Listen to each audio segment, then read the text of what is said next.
In the high-stakes game of global tech dominance, TSMC stands as a towering giant, its advanced semiconductor manufacturing capabilities coveted by superpowers.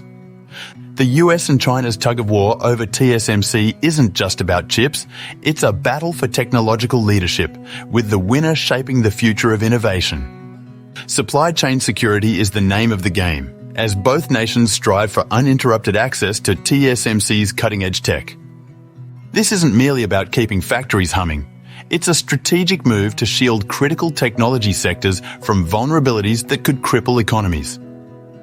The chessboard extends beyond factories and chips, with geopolitical stakes raising the competition's intensity.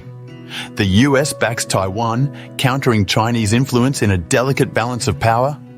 China's eyes on TSMC reflect its ambitions for regional dominance and technological self-sufficiency, making the company a focal point in a broader geopolitical showdown.